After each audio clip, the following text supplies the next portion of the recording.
नहीं डकैतों से, चोरों से, चुगली चांटी वालों से करता है। कुत्ता चांडाल होकर भी वफादारी करता है। तो फिर भैया हम मंत्र पालेंगे, भगवान पालेंगे, महात्मा पालेंगे, गुरुजी पालेंगे, धर्म पालेंगे, भजन पालेंगे। कुत्ता रोटी खा के रक्षा कर सकता है तो भगवान और भजन और गुरु रक्षा नहीं करेंगे तुम्हारी? पालेंगे तब तो।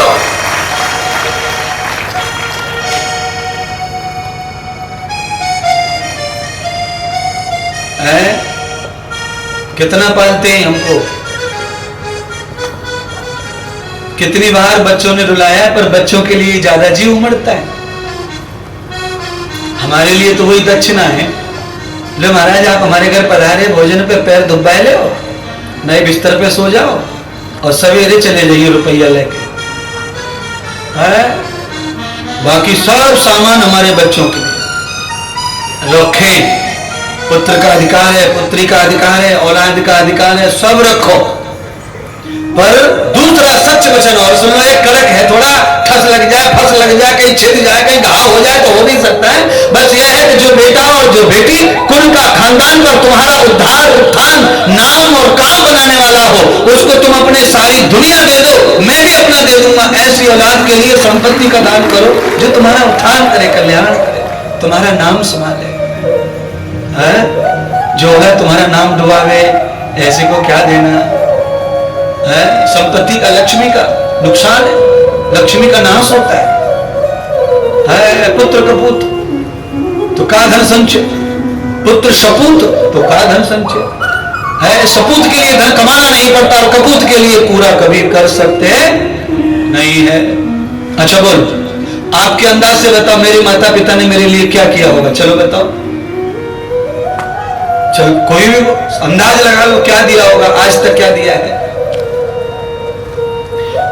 औलाद अगर सपूत है तो उसे जन्म देना ही काफी है, और कुछ देने की जरूरत, और कुछ देने की जरूरत नहीं पड़ती। राम वन में गए तो क्या लेके गए थे? दशरथ का, कौशल्या का कपड़े नहीं, के ने भव्य वस्त्र लाके दे दिए, इनको पहनो और ये जो कपड़े हैं राजकुमार को उतारो। वस्त्र तक उतरवा लिए के ने राम के, लक्ष्मण ने उतार दिए, सीता चली गई। क्या लेके गए थे? सपूत है।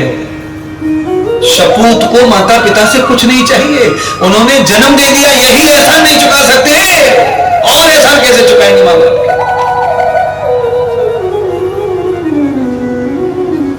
संसार दिखाता है पिता,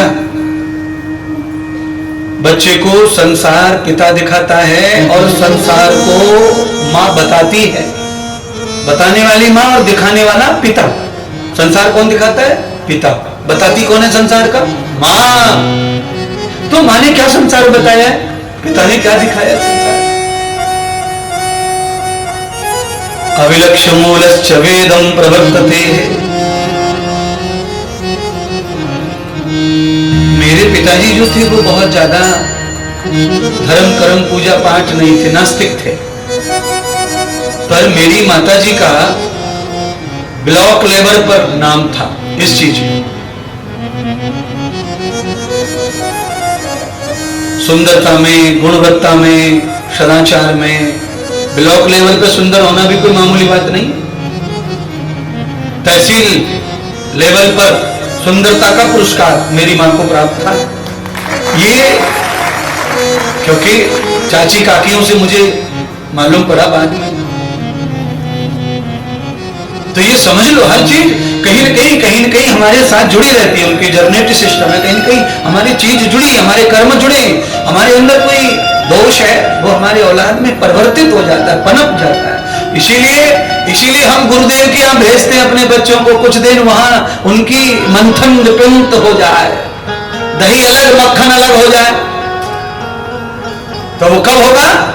जब उसमें मथनी चलेगी, रथनी चलेगी, तो दही अलग हो जाएगा, मथनी से छाछ बन जाएगा, सर्वत्र दही नष्ट हो जाएगा, उसमें से एक महान मक्खन निकलेगा और छाछ मट्ठा निकलेगा। दो तत्व अलग अलग हो जाते हैं। एक बार मक्खन निकल जाए फिर मक्खन को आप कितनी भी कोशिश करो दही में मिलाने की वो नहीं मिलता, अलग ही रहता, अलग ही रहता, अलग ही रहता।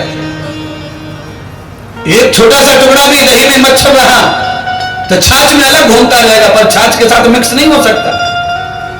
एक बार अच्छे बन जाए तो फिर आप कचरे में, गंदगी में, माया में, प्रपंच में, संसार में डूब डूब के भी नहा सकते हैं, पर आप मिल नहीं सकते उसमें। एक बार मजबूत हो जाइए, बस एक बार ठीक हो जाएगा। पर पहले मजबूत हो कहां रहे, पहले उनको कहां छोड़ रहे जो छोड़ के आए थे पीछे बुराइयों को। उन बुराइयों को पकड़ के बैठे हैं, मथने वाला मथ रहा है, पर तुम मक्खन नहीं बनना चाहते। झाग झाग बन के बार बार फूट जा रहे हो, मिल जा रहे हो, नष्ट हो जा रहे हो, मक्खन बनने की तरफ बढ़ नहीं रहे, बढ़ नहीं रहे, बढ़ नहीं रहे। चलाने वाला चला रहा है, मौसम बदल रहा है, कभी बर्फ डाल रहा है, कभी हीटर का पानी डाल रहा है, पर नहीं मक्खन निकल रहा है, क्योंकि तुम झाग बन के फूट जाते हो। तुम्हें वही दुनिया प्रिय है जो छोड़ के आए हो। और भागवत कहती है ये लाखों रुपए खर्च किए हैं, ये भागवत का पांडाल डाला है, सारी दुनिया में समुद्र पार तक कथा जा रही है, चैनल का खर्चा किया है, क्यों कि जल्दी से जल्दी समझ में आए तुम्हारे कि कलयुग से लड़ना है, कलयुग से लड़ना है, कलयुग के थपेड़ों को झेलना है, तो फिर हमें सुधरना है, मजबूत बनना है, ताकतवर बनना है, दिव्य बनना है, श्रेष्ठ बनना है, अनमोल बनना है। वो कब बनेंगे? जब गुरुदेव की मथनी रूपी तपस्या को, संघर्ष को, उनके प्रेशर को सहन कर लेंगे तो हम मक्खन अलग हो जाएंगे और हमारी बुराई रूपी छाछ भी शुद्ध होकर के अलग हो जाएगी। बुराई भी नहीं बचेगी, वो भी शुद्ध होकर ही यूज आ जाएगी, तुम्हारे काम आ जाएगी।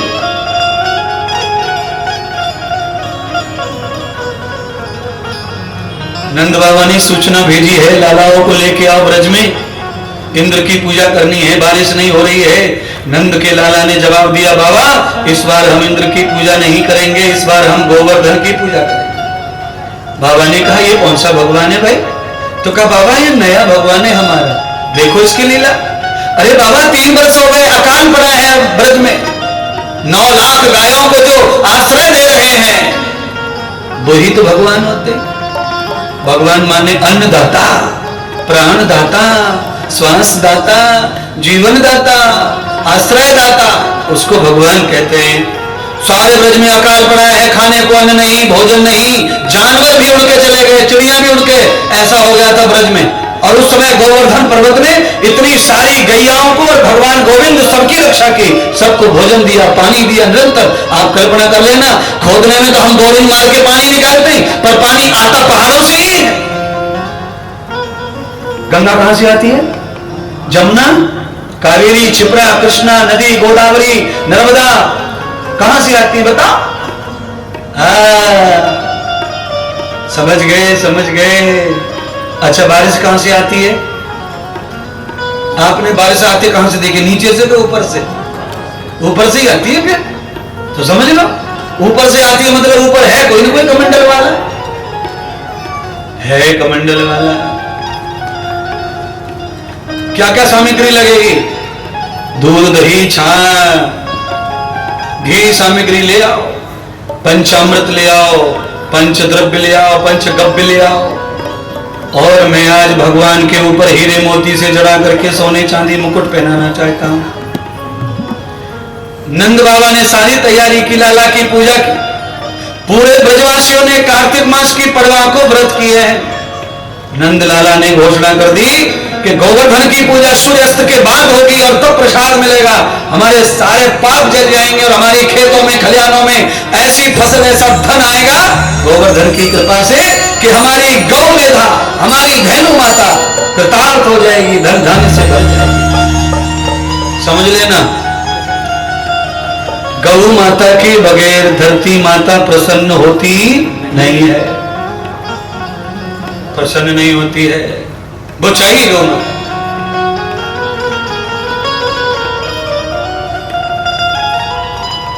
पूजा हुई श्री गोवर्धन की।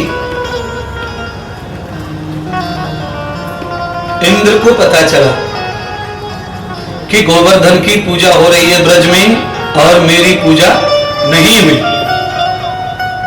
इंद्र के बारे में तो मैं रोज कहता ही हूं, वो अभिमानी भी थे, ईर्ष्यालु भी थे। इंद्र के अंदर ये अभिमान था कि मेरी बराबर कोई नहीं है और कोई होना भी नहीं चाहिए। देखिए, हमारी बराबर कोई नहीं है ये सोचना भी गलत है, और हमारी बराबर कोई होना नहीं चाहिए ये भी बहुत गलत है। इंद्र में ये दोनों ही दोष थे, ये दोनों ही इंद्र के अवगुण हैं। इसीलिए इंद्र ने कभी भी शांति से रात नहीं गुजारी, नींद नहीं ली, क्योंकि अपने से ज्यादा बढ़ते हुए देखकर जो बेचैन हो जाए, अपनी बराबर हाथ में किसी को देखकर बेचैन हो जाए, वो कभी अच्छा सो नहीं सकता, अच्छा खा नहीं सकता, अच्छा रह नहीं सकता और पद नहीं पा सकता बड़े को।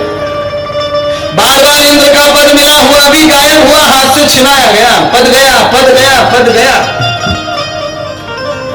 क्योंकि पद आते ही अभिमान जिनको हो जाए और दूसरा कोई हमारी बराबर ना हो जाए, ऐसा जो सोचते हैं उनको कभी पद प्राप्त नहीं होता है। नेतागिरी में भी ऐसा ही होता है, एक जाति के दो नेता एक जिले में हो जाए ना तो दुश्मन समझना उनको आपस, एक जाति के देख लो, हमेशा दूसरे की टांग खींचने में लगे रहेंगे और दूसरी जाति का तीसरा जीत जाएगा चुनाव इलेक्शन में। जहां पर मेरी बराबर ना हो जाए ये भावना है, वहां पर आदमी को चैन नहीं है, शांति नहीं है, ध्यान रखना। और शांति कहां है कि सारी दुनिया मुझसे बड़ी हो, सारी दुनिया मेरे से आगे जाए, वहां शांति है? माँ बाप क्यों खुश रहते हैं? क्योंकि वो ये सोचते हैं कि बच्चे मुझसे बड़े हों, बच्चे मुझसे ज्यादा पढ़े, बच्चे मुझसे ज्यादा पैसे वाले हों, इसलिए बच्चों से माँ बाप खुश रहते हैं। वो सोचते हैं खाते मौज मारते, पड़ोसी के साथ ऐसा नहीं सोचते हम, इसलिए हम उनसे हमेशा परेशान रहते। देख लो, निकम्मे बच्चों से खुश और अच्छे पड़ोसियों से परेशान, क्योंकि बच्चों को आगे देखना चाहते हैं और पड़ोसी को पीछे देखना चाहते हैं। इतना अंतर हमारी खोपड़ी में है, बताओ कैसे इंसान बताएं तुम? ये सही कह रहा हूं कि गलत? एकदम सही कह रहे हैं गुरु जी। कितना भी खराब छोरा है फिर भी हम कहते हैं कि इसका उद्धार हो, इसका अच्छा हो, और पड़ोसी का छोरा इतना बढ़िया है उसका कुछ नहीं कहते। क्या है ये? यही इंद्र की बुराई है। इंद्र माने इंद्रियों का स्वामी जो है, मैं और आप, हम 10 इंद्रियों के स्वामी, हम इंद्र हैं, तुम भी इंद्र है। पर इंद्र का भला कब होगा?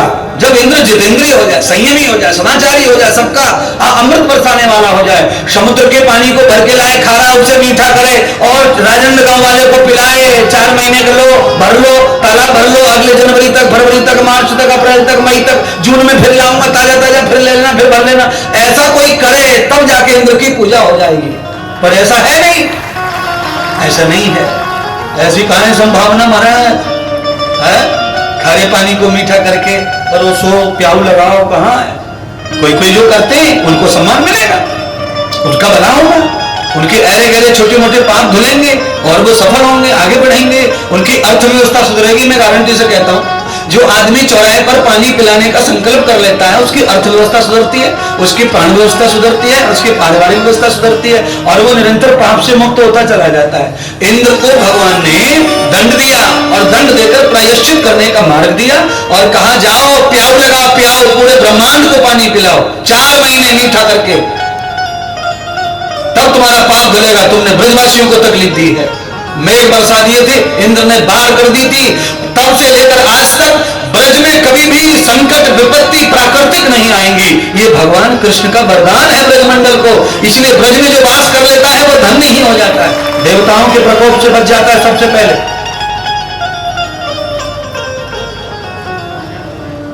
देवताओं के प्रकोप से।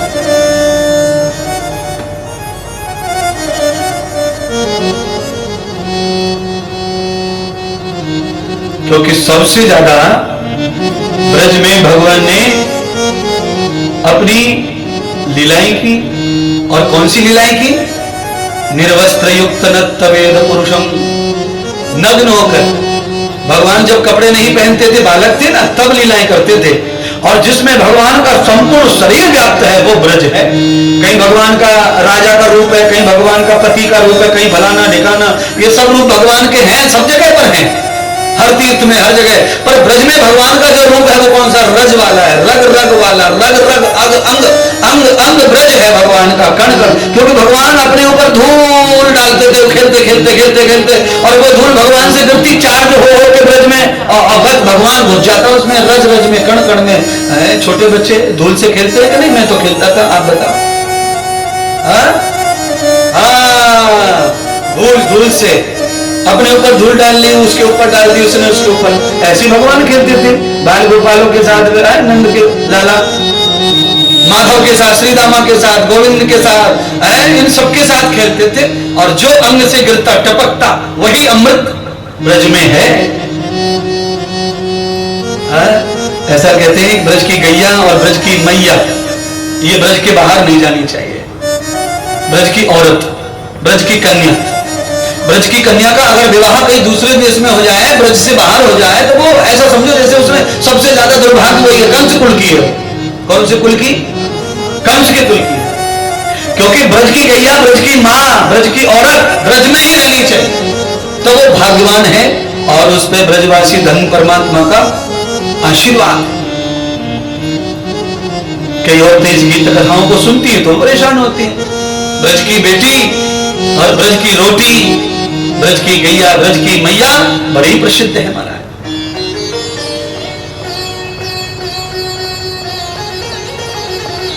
सब लोग पधारो ब्रज। जो जो नहीं आए अभी तक, मेरे निमित्त, मेरे नाम से ही सही, मैं बुला रहा हूं ऐसा सोच के भी ब्रज में आकर 2-4 दिन, हफ्ते 2 हफ्ते रह के आओ। और वहां का जो भी भगवान की बाल लीलाओं की जो मिट्टी है, जो रज है, उसका आनंद लेके आओ।